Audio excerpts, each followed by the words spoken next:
We are going to get started with a very hot topic in the media right now. As I'm sure most of you have heard, Derek Chauvin, who is the police officer or ex-police officer who murdered George Floyd, has been sentenced to 22.5 years. And of course, that is all over social media, all over the news, definitely a hot topic. So, our official question on the matter is 22.5 years a fair sentence for Derek Chauvin, or is it just a slap on the wrist? So, if you don't mind, fellas, I'm going to go ahead and start us off on this one. Okay, so here's the thing about this entire situation. What most people don't understand, and to specifically answer the question, I do not think it's a slap on the wrist, but it also is not a fair sentence. And I'm going to tell you why. It's a little bit in between. So the first thing to understand about this situation is Derek Chauvin was not convicted of first degree murder. That's the thing. He was convicted of second degree unintentional murder, third degree murder, and second degree manslaughter. That's what I was about to just ask and whatnot, because unintentional part that sounds extremely weird. Like extremely weird. That's exactly right. That's the part that pisses me off. Right. He didn't. So if you understand that the way the law works is that the actual charges that they are convicted on holds bearing to what they're actually sentenced for, you have to look at the entire picture. He was not convicted of first degree murder, because with first degree murder, the state is responsible for proving that the person intentionally caused the death, that it was premeditated, that it was their entire intent at the start of the event to kill that person. Chauvin was not convicted of first degree murder. He was convicted of second degree unintentional murder, third degree murder, and second degree manslaughter. Now, here's the thing. We all know that the unintentional murder part is bullshit. This man knew George Floyd before this situation even occurred. Okay, it's like that's not a rumor. There's fucking proof to that. They worked at the same establishment at the same time at some point in their lives. Okay, so for me, if you start with the fact that the charges themselves that he was actually convicted of are bullshit, that's part of the problem.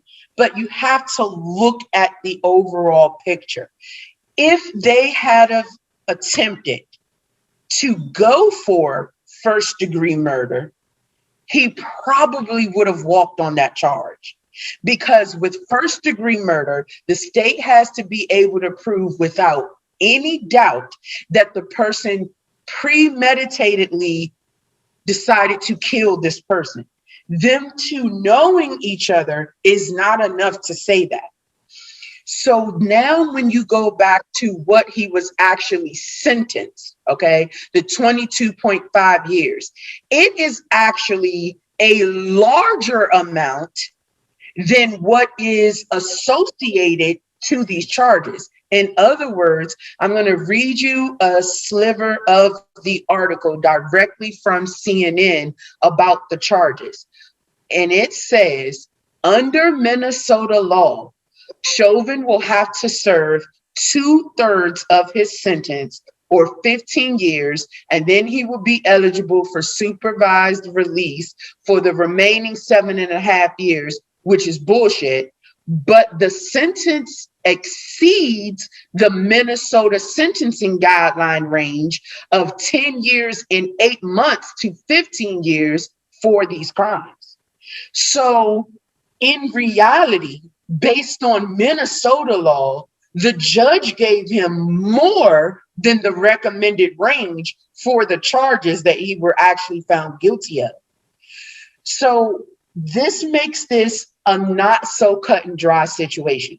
We all know, right? We all know in our heart of hearts that Chauvin went into that situation intending to kill George. And for that, that fucker should have gotten life. But it's not about what you know, it's what you can prove.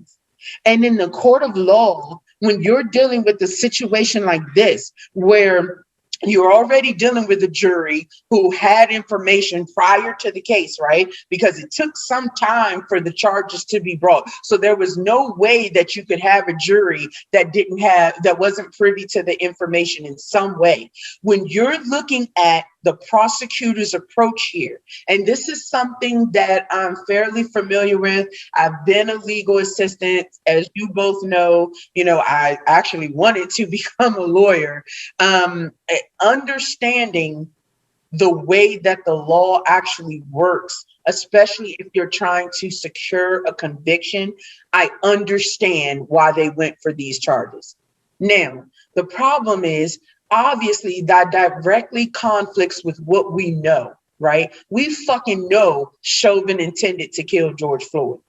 And all of this bullshit back and forth about, well, George Floyd was a criminal in the first place or whatever. First of all, since fucking when are police officers judge, juror, and executioner? That's not the way our country works. Just because someone has a criminal past, it doesn't give a police officer the right to take their lives. That's what our justice system is about in the first fucking place. So anyone who wants to make that argument to me can kiss my ass. It's that simple. Don't come to me with that argument. Police officers don't have a right to be judge, juror, and executioner. It's that simple. However, in this case, the prosecutor deciding to go for charges that he knew he would be able to prove without a doubt was the right thing to do. The sentence is in accordance with those charges. Matter of fact, it exceeds the range for those charges. So that's why my answer is, as emotional as it is for the Black community, and it is, right? Because we are beyond tired of police brutality. We are beyond tired of police officers killing Black people for nothing other than being Black and feeling in their heart that they will get away with it. We are tired of the oppression, systematically, justice-wise, corporate-wise. We're just fucking over it. We're not going to stand for it anymore. At the same time, this boils back down to recognizing that this was a win. It wasn't the win we wanted. It wasn't as glorious as we would have preferred, but it was a win because the prosecutor was able to secure charges that Chauvin technically had room to get away with. It's unfortunate, but we know that we live in a justice system where most of the fucking time justice is not served. And so from that perspective, exactly.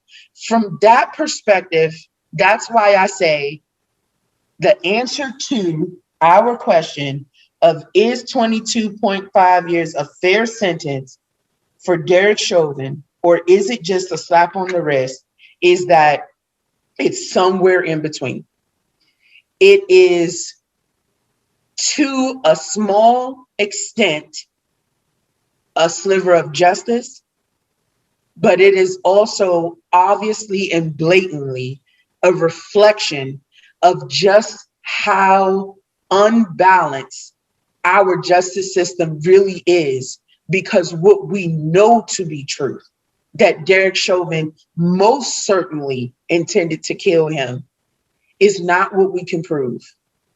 And in order to get the conviction, in order to get some closure, some sliver of closure for his family, the prosecutor here approached this appropriately. So those are my thoughts on the matter. It sucks, but according to Minnesota law, he actually received more. And this is directly from the CNN article.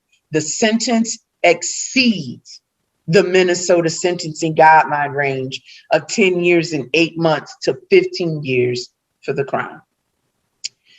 So that's my piece on it. I'm going to go ahead and throw this over to Mr. PAT. What say you, sir? All right. So I'm just going to say flat out, I think that 22 and a half years is a slap on the wrist. And Naya, everything you said was correct. Because of course we have to go by what the charges were. And of course the punishment goes according to those charges. And as we know, first degree murder wasn't one of them. So if we say that he was punished according to the charges that he received and that they actually exceeded what I guess is typical of what those charges are, I guess technically we could look at it like basically it might not be a slap in the wrist, but I'm going to speak in the overall sense, just overall, because I think that Derek Chauvin should have received more time. In my opinion, he either should have got the death penalty or if not that, life in prison. That's what I was thinking too. Those would be my two options. That's definitely what I agree. I would have preferred either one. Right, either one. Wait till I come on. Either one of those. I think, and I say the death penalty because, my thing is if you're going to take a life, then your life needs to be taken, life for a life. And that might be controversial for some people. It might even be extreme for some people to hear. Not me. But I mean, that's just how I look at it. Life for a life, flat out. Like if you're going to be bold enough to take a life, especially like intentionally to murder somebody, we're not talking about like self-defense or anything like that. We're talking about somebody being on the ground, handcuffed, not even in a position to defend themselves. A person who is unarmed, basically in a defenseless position, and somebody on their fucking neck, somebody kneeling on their neck. You're murdering somebody when you do that. You're just straight up murdering somebody. So Derek Chauvin murdered George Floyd. So he needs to be punished for that. And in my opinion, the punishment should either be, like I said before, the death penalty or life in prison. So from that standpoint, I think that the 22 and a half years is a slap on the wrist. And the thing is too, Chauvin most likely won't even serve the full sentence. That's another thing too we have to look at.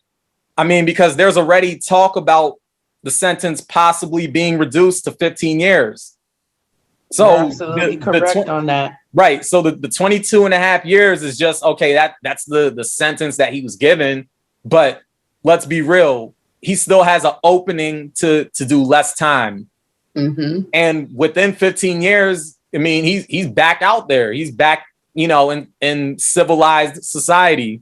Yeah. So he's going to be back out in the civilized world, and he could live the rest of his life. And, that's that. So not to mention real quick, just to add to your point there, he's also in isolated imprisonment. They're not mixing him with the general population or anything. So there's no telling how well or non-well he's living in jail. Just right. Throwing that out there. That's a whole nother thing too. They won't put him in general population. Right. So, of course, him being isolated, it's like he's being protected. He's in some type of protection. Right. Because they already know within that system what they might do to a killer cop. you know. Mm-hmm. So him being in general population would most certainly put him in danger. But I mean, I don't give a fuck about that. I mean, if you're gonna take somebody's life, then I mean, you know, you got to be prepared to get your life taken. And that's not just me saying that either. That is karma. That is the universe. That's how, you know, energy works. It's circular. So, you know, what you do comes back to you in one way or another, in some way, shape, or form.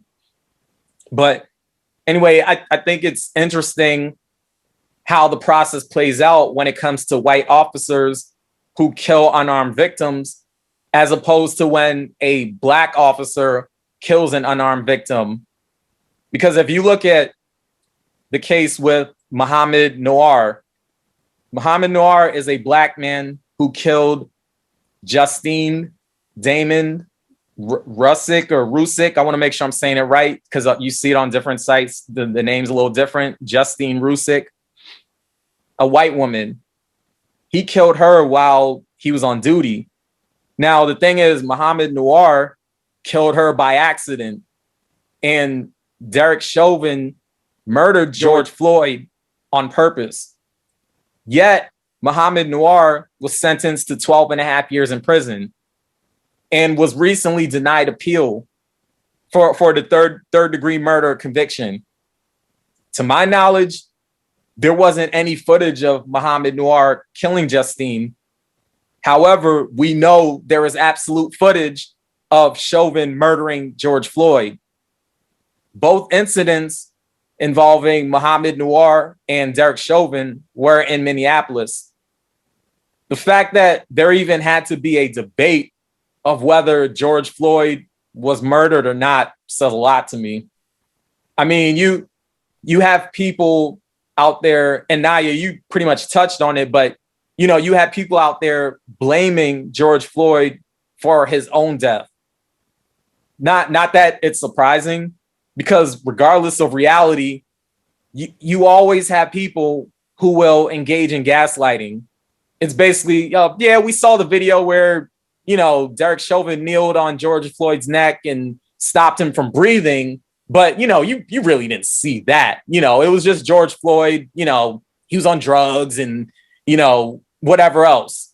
So regardless of what you actually seen with the naked eye, that's actually on video,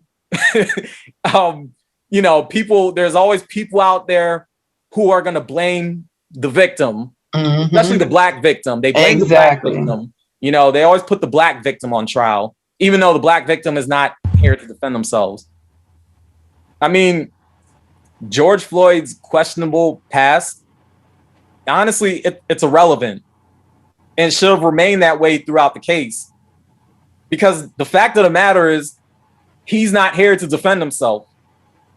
But, you know, we know how this plays out. I mean, Tim Scott and Kamala Harris claim that America is not a racist country, even though history, the past and the present, has shown otherwise. Whoa, what? Yes, that is true. Oh yeah, you didn't hear about that? Yo, I've been here about that. Oh yeah, girl, you need to catch up. Yeah. But sorry to cut you off, PAT. No. And y'all see why I call her a hoe? I mean, she's been holding herself to get to the top where she's at towards her whole political whatever she calls herself as a job or whatever she called for a career and whatnot. But you see why she's called a hoe? She does hoe things. You know, you're referring to a hoe as far as hoeing herself out for political purpose, right? Yes. Just clarifying, you are not degrading women. I'm not degrading. Okay. Before we say this is, I put it out there to everyone right here, to all my listeners. I love women. Best believe that. I'd be the one that would actually be sitting there rubbing feet and whatnot. I love women. Just to put it out there, all right? Not just, you know, change it. I love women, all right? I don't just be saying things just to be saying things. I don't disrespect women, you know? But when you do disrespectful things and you know what you be doing, but then you want to hide what you're doing, then I got to call you out and whatnot.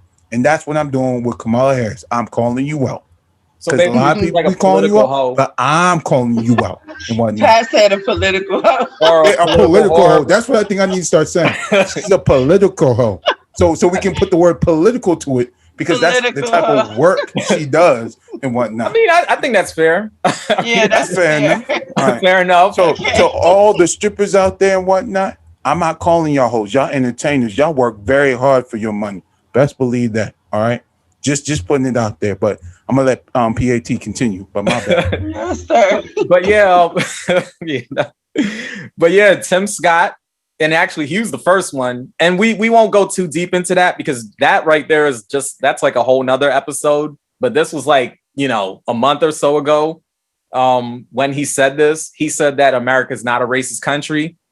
That's standard OP for a Republican. And he's a black Republican, by the way. So whoever didn't know that.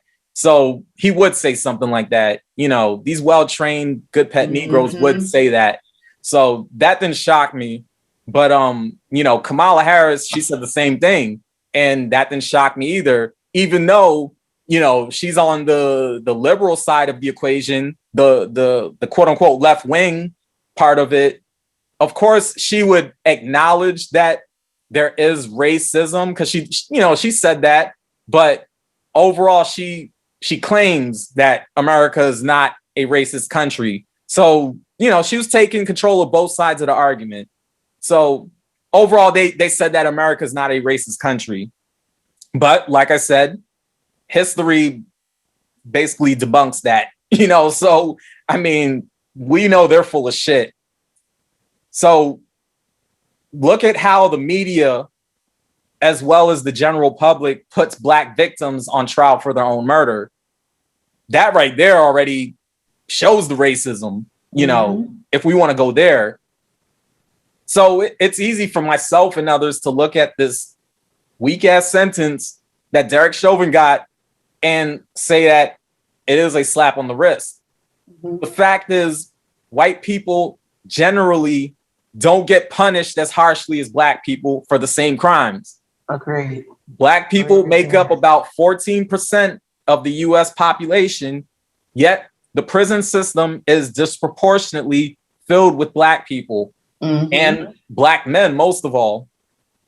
The book, The New Jim Crow, which I think is a great book, by the way, highlights the fact that white people who have committed the same crimes as black people have received lower sentences than the black people who have committed those crimes. Absolutely right. When it comes to marijuana, like let's look at marijuana, for example. When it comes to marijuana, black people have been arrested at nearly 4 times the rate. Yeah. And in some states, 6 or 8 or 10 times the rate of white people. Even though both black people and white people consume marijuana at the same rate. Exactly right. Yeah, Chauvin's sentence is also a slap on the wrist, because there are black people who have been sentenced to longer prison time over non-violent offenses. Marijuana being one of them, by the way.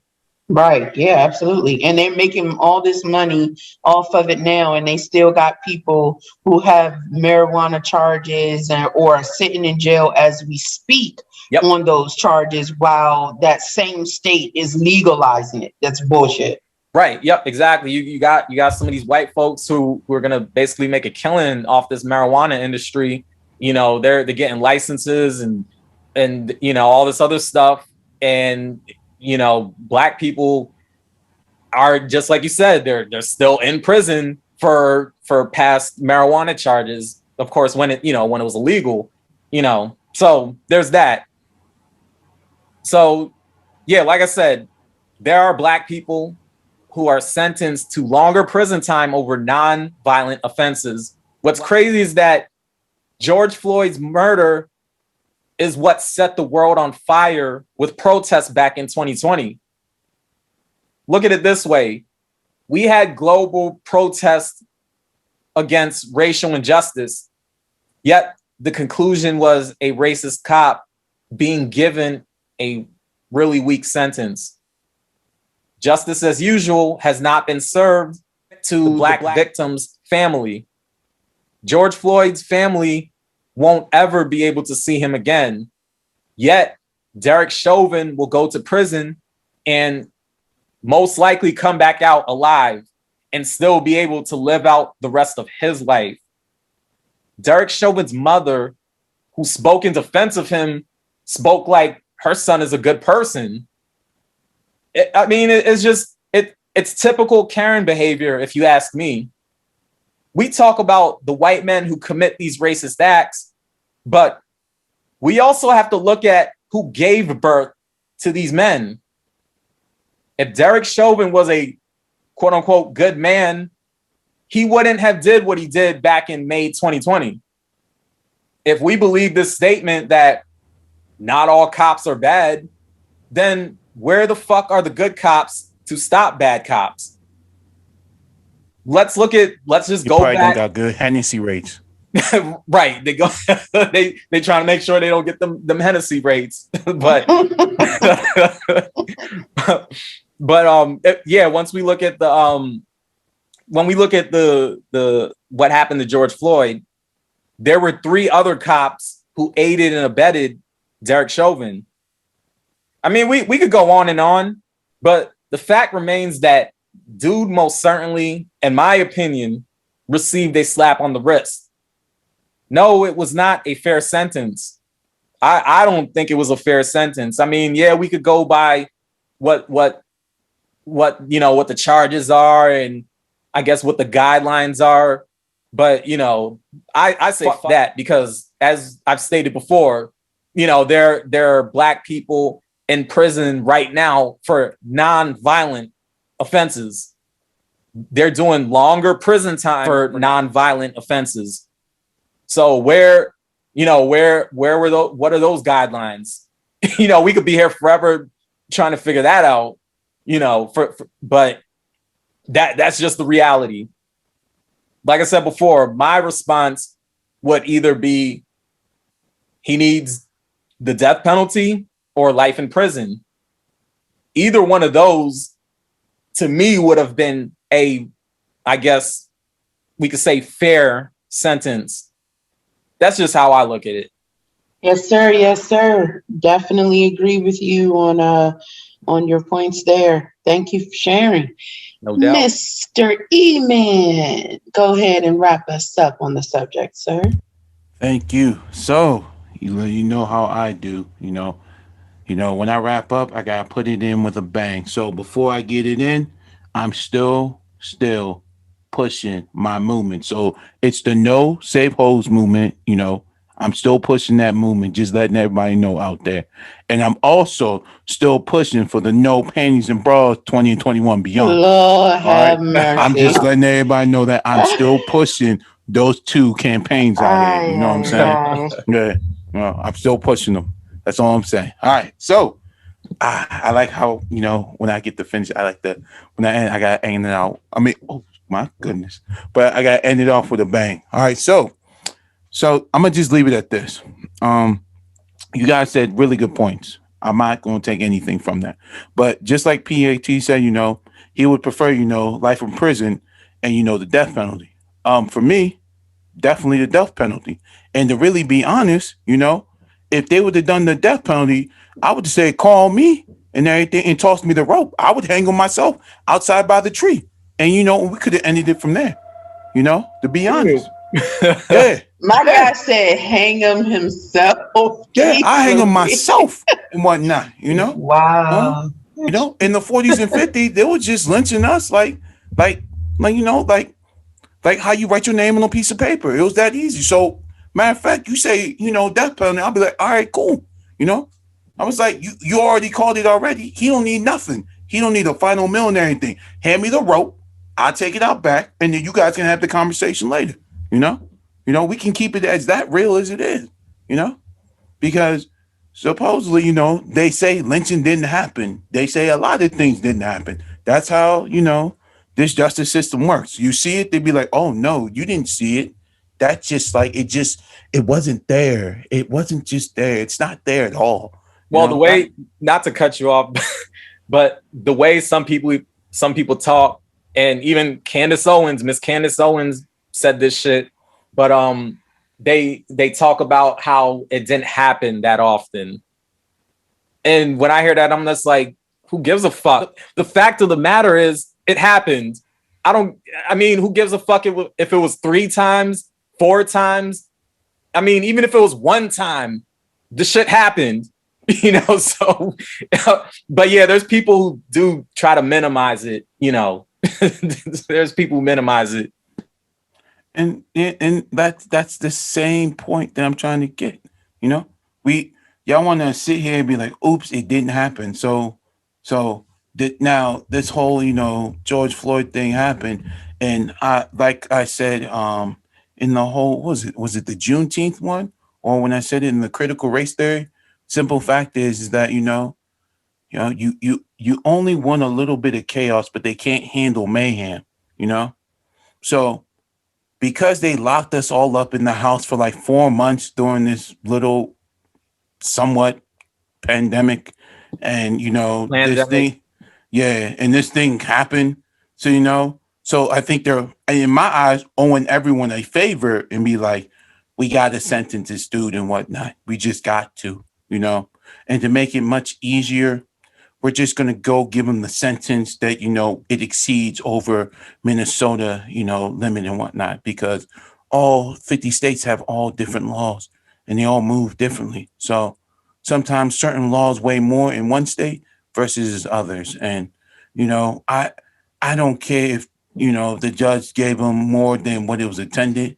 You just should have said death penalty and we could have hanged him and we could have moved on. We could have said our kumbaya. We could have been, raising our hands, we could have said we shall overcome, whatever we had to do or whatever we had to say, but you took that from us, So I'm not gonna say, was it a slap on the wrist? I'm not gonna say, this is what he deserved. In all in fairness, you just put something out there just to make sure, there was no mayhem to be caused at the end of the day. Zero. Pretty much. That zero mayhem, because even if there was a little bit of chaos, everyone be like, you know what? We can, there'll be some damage more in Minnesota, but throughout the whole pandemic, Minnesota got destroyed so badly that you guys didn't even want that anymore. So you did what you would call the right thing at the right moment, so nobody won't be so malicious and no mayhem would occur at all. And that's what it was. Because after the sentence, I would tell everyone like this: everybody, when I mean everybody, Russ Parr, Donnie Simpson, you name it all, everybody who had a podcast to a radio show were all there saying, even 95.5 and 93 and whatnot. They all, every single news station, I turned them all on and they were all waiting for that, and everyone saying like, yay, we won. I was like, man, that is not a win. And I'm sorry, Nia Angel, it wasn't a win. It was more like a smudge with like somewhat of, a tie / with like a loss, but it's not really a win. But I understand where you're coming from. I think, for the most part, what it boils down to, and I didn't mean to interrupt you there, is I definitely understand the premise of both of your points, right? That what we should have gotten was Derek Chauvin receiving life for first-degree murder. And what we should have gotten was either, as Pat said, he faced the actual sentences for the actual crime that he committed. But my point wasn't more so, hey, a win was a win. My point was our justice system is so corrupt that this is the only kind of win we can be hopeful for at this time. That's more so my point, unfortunately, right? It's not like, for me, it boils down to this conviction. I think we can all agree that this conviction is better than him walking free completely. I'm not saying it's justice. That's not my point. But had he have walked free, that would have been a horse of a completely different color. So that was my overall point. But I definitely agree in general with what you and PAT are saying. What he should have received was what he should have been charged for, and what we should have expected him to actually been sentenced for. Okay, but the reality of it is our justice system is so fucking corrupt that never would have happened. But I do see your point. You know what I mean? I want to make that clear. I'm not saying, oh yes, it's a win, justice served, he's going away. What more do you all want? No, that wasn't my point. My point was, unfortunately, because of how corrupt the justice system is, this is better than him walking away from this shit.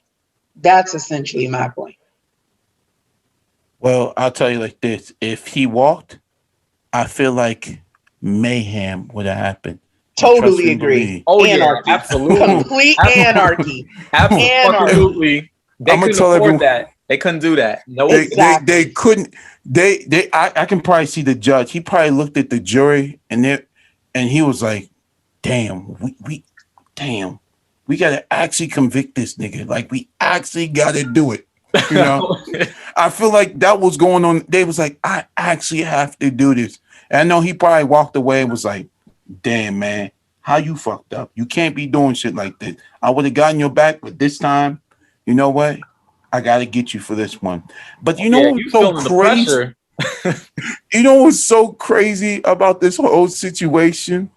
My man went in Target and kept shopping, but yet people were like, "Yo, why haven't you gotten locked up yet? Or why haven't you been, arrested for like your crime and whatnot?" Once I saw that, I knew from my heart that the same justice system will be the same justice system as it is. And at the end of the day, they they showed up, but they didn't show up. They just like, we got to do this without, no mayhem. So like I say before,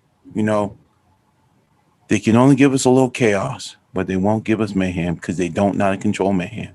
And that's the end of my thoughts.